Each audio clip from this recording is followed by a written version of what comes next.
you got to have a keyboard and a mouse to interact with the PC.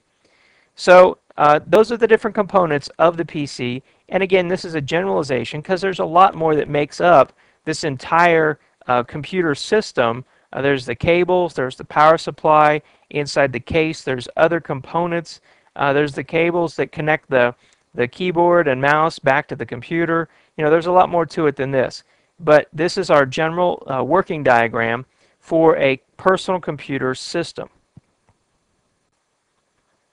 All right, now we have some more common PC questions and answers just to make sure you're still paying attention and to make sure you're learning something. So, is an Apple Mac a PC?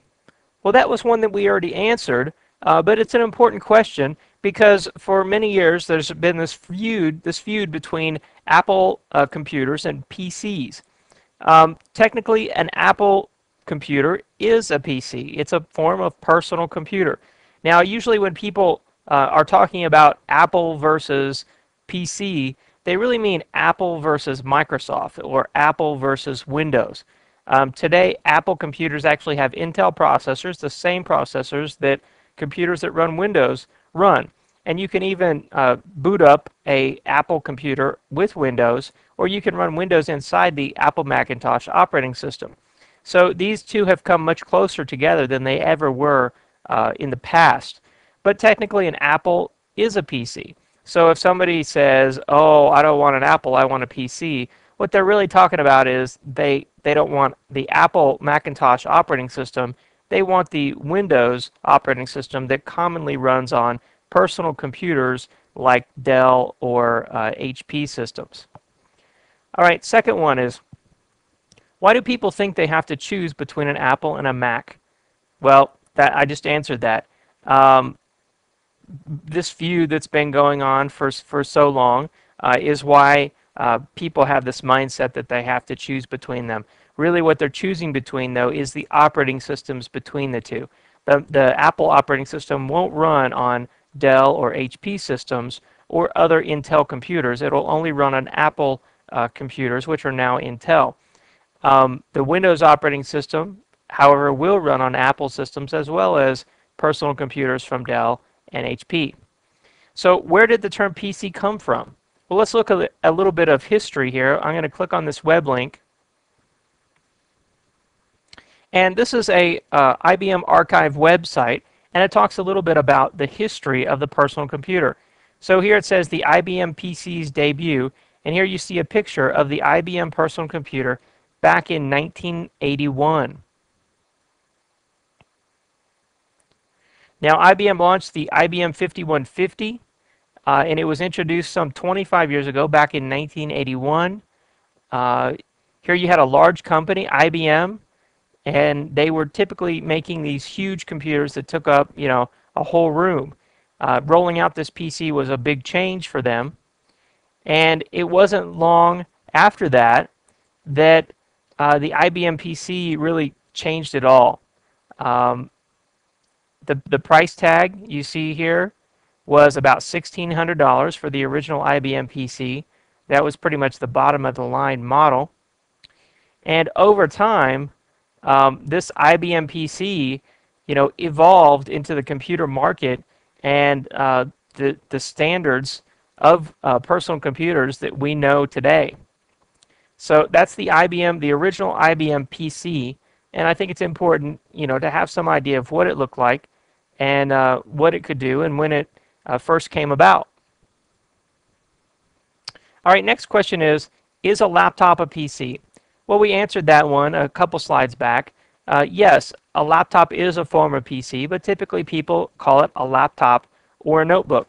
So up here is a Apple notebook or laptop, if you want to call it that. But from looking at it from here, it's hard to tell that. But I can tell it because I know that that's the picture that I took of an Apple laptop. So why is it important to know what's inside a PC? Well, if you're going to work on PCs and troubleshoot PCs and understand PCs, you need to know what's inside of them. Just like if you're going to work on a car or be familiar with cars, you're going to have to understand how that car works. You're going to have to know how to take it apart and put it back together and understand all the components. All right, last question. What about a server? Is a server a PC? Well, over here on the right, you see a rack full of servers, all these Dell servers in this rack. So are these servers PCs? Well, they have PC architecture. You know, they're relatives of the original IBM PC, but basically people call them servers. Just like the laptop, they call that a laptop. They don't really call it a PC. People call servers servers. Now, they're very similar to personal computers. They have processors, RAM, hard drive, power supplies, BIOS, all those things, but they just have a much more robust architecture. They're more powerful, and they have a lot of components that common PCs don't have. All right, so now let's talk about storage devices. Storage devices are an important part of personal computers. When computer data is not being used by the CPU, that's the processor in the computer, it must be stored on a storage device. So you can think of this storage device as a place to store your data. So perhaps the data will stay in the computer, perhaps it will be transported when the computer's off. Think of this storage device as your file cabinet. So you have your desk, you're looking at your desk in your office, you have a bunch of documents on your desk. If they're on your desk, that means you're probably working on them at that time. At least that should be the case. You don't want a bunch of documents piled up that just you're not working on at all. Right? If you're not working on it, where do you need to put it? You need to put it away in your filing cabinet. That's where you put things that you're not working on at this time. When you're ready to work on them again, you go to the file cabinet and you bring them back to your desk. Well, RAM and storage devices work the same way. So think of the filing cabinet as your storage device. So when you're not using your data, it goes into your storage device or your hard drive. Now, when you do use your data, it's brought into RAM. And we're going to talk more about storage devices and RAM in just a minute. But try to think about that concept and keep that in mind as we talk about these. The storage device is your filing cabinet for when you're not using data. When you need to use it, you pull it out of the filing cabinet or off the storage device, up into RAM or onto your desk so you can work with it right at that time. So let's talk about some different types of storage devices.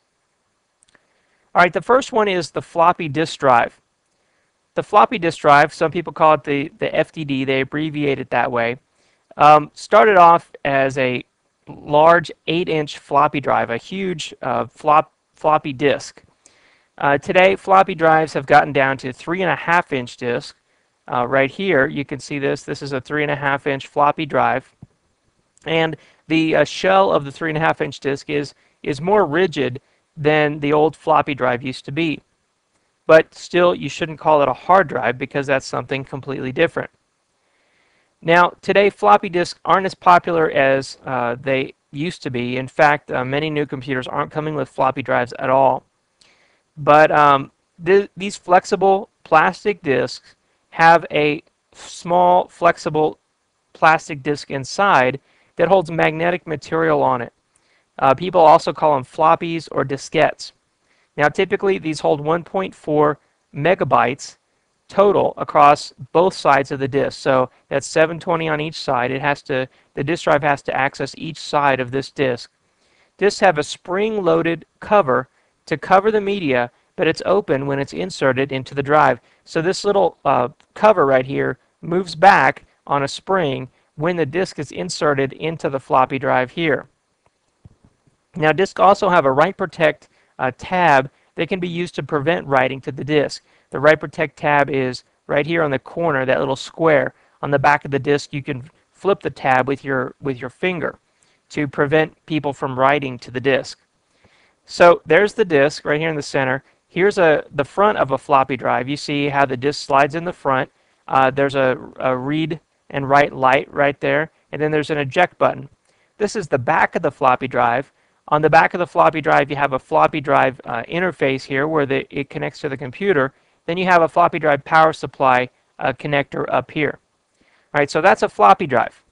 All right, now let's talk about USB flash drives. Now, really, before the floppy drive, there were many predecessors to the floppy. Today, in reality, the 3.5-inch floppy has been generally replaced by the USB memory key. So this USB memory key is also called a USB flash drive or a USB thumb drive, or just a thumb drive is what many people call it. Now today you can get over 1 GB on a small stick about the size of your thumb. And unlike magnetic media, USB memory keys are rarely affected by dirt, nor do they deteriorate with use. So this USB memory key actually is my memory key, and I had it in my pocket and it went through the washer and the dryer, and after that my 1 gig memory key still worked fine, and it still works to this day. So interesting story, but it shows you just how rigid and reliable these USB memory keys are.